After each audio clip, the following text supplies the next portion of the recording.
আসসালামু আলাইকুম। আজ আপনাদের জন্য নিয়ে আসলাম একবারে একটু ভিন্ন স্বাদের না। সবসময় একঘেয়েমি মুরগির মাংস খেতে ভাল লাগে না। আমার এই রেসিপিটা যদি ভালো লেগে থাকে তাহলে আমার এই চ্যানেলে লাইক, শেয়ার, কমেন্টস এবং সাবস্ক্রাইব করবে। আমার মেয়ে বলে যে তোমার চ্যানেলে তোমার অনেক প্রকার মুরগির মাংস আছে। আমি এটা চেষ্টা করি যে এক এক সময় এক এক নিয়মে একটু মুরগির মাংসটা রান্না করতে, যাতে এটা স্বাদ ফ্লেভার অন্য স্বাদের হয়, বাচ্চারা খেতে পারে। আজকে একটু ভিন্ন রকমের করে মশলাটা বেটে, আজকে কোনো আস্ত মশলা দিই নেই, মশলার সব পেস্ট করে এটার সাথে রান্না করেছি। এখানে আমি টমেটো নিয়েছি কিউব করে, পেঁয়াজ, গোয়ামরি বা বড় যে জিরাটা, মিষ্টি জিরা, এখানে হচ্ছে রান্না রেগুলার জিরা, গোলমরিচ, পোস্তদানা, বড় এলাচ 2টা, লং 6-7টা, একটা জৈত্রী নিয়েছি, এখানে দারচিনি, এলাচ 6-7টা, গোলমরিচ, কাঁচামরিচ। এগুলো আজকে আমি আর কোনো আস্ত গরম মশলা দিব না, এগুলো আমি সব পেস্ট করে নিচ্ছি। আসছি পেস্ট করার পর।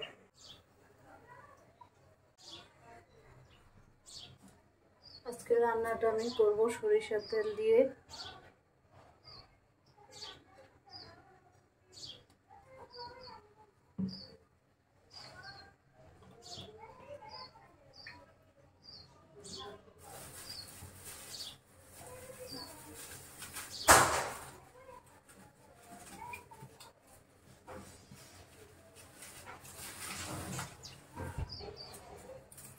তেজপাতা দিয়ে দিলাম,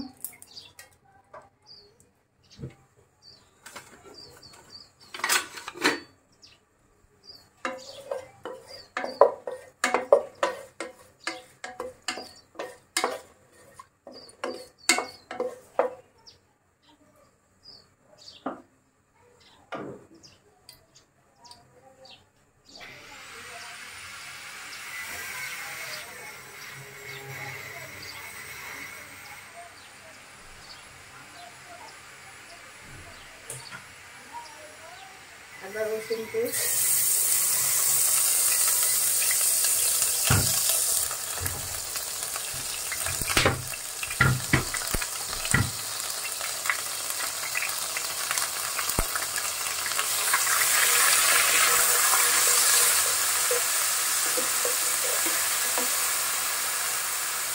যে মশলাটা বানিয়েছি সব কিছু দিয়ে এটা দিয়ে দিলাম, একটু ধুয়ে পানি দিব।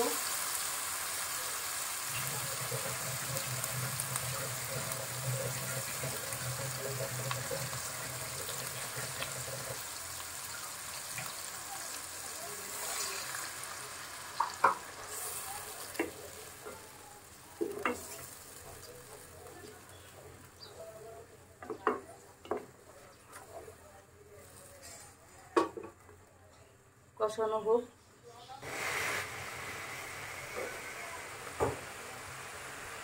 মরিচ কচি দিয়ে দিলাম,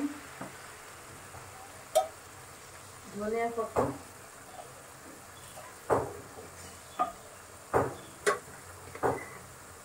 হলুদ খাঁটি,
মশলা আমার কষানো হয়ে গেছে। এখন আমি মাংসগুলো, এখানে পক মুরগি আছে 1.5 কেজি,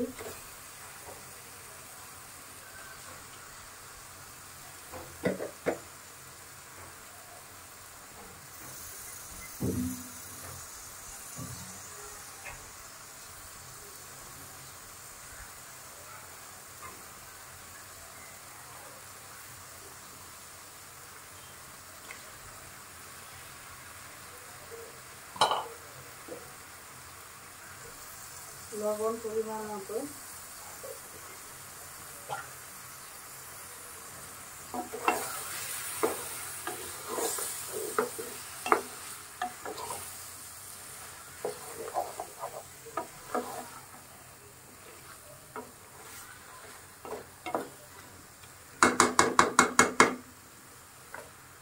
মাংসটা কষানো হোক। মুরগির মাংসটা কষানো হয়ে গেছে। এখন এটা গরম পানি দিয়ে দিব।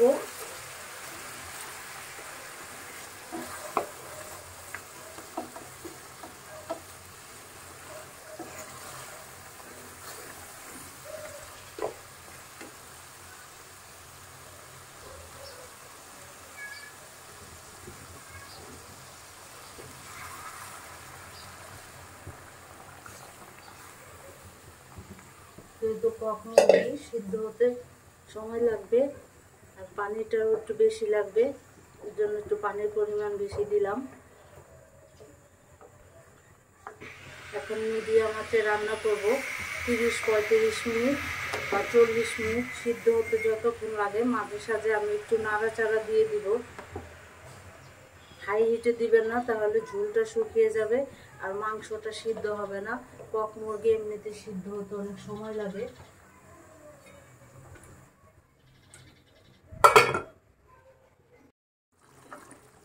আমি এখন টালা জিরা ফাঁকি দিয়ে দিব।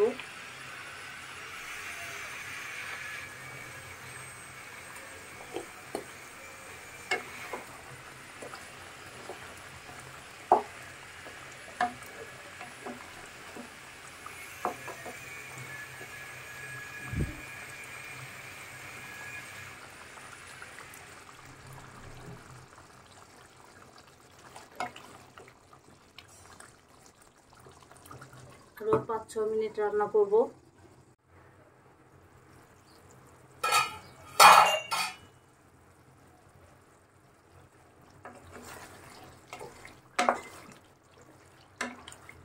মাংসটা ভুনা হয়ে গেছে, তেল উপরে চলে আসছে মাংসের উপরে।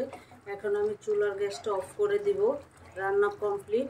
আপনারা সবাই ভালো থাকবেন, সুস্থ থাকবেন। আল্লাহ হাফেজ।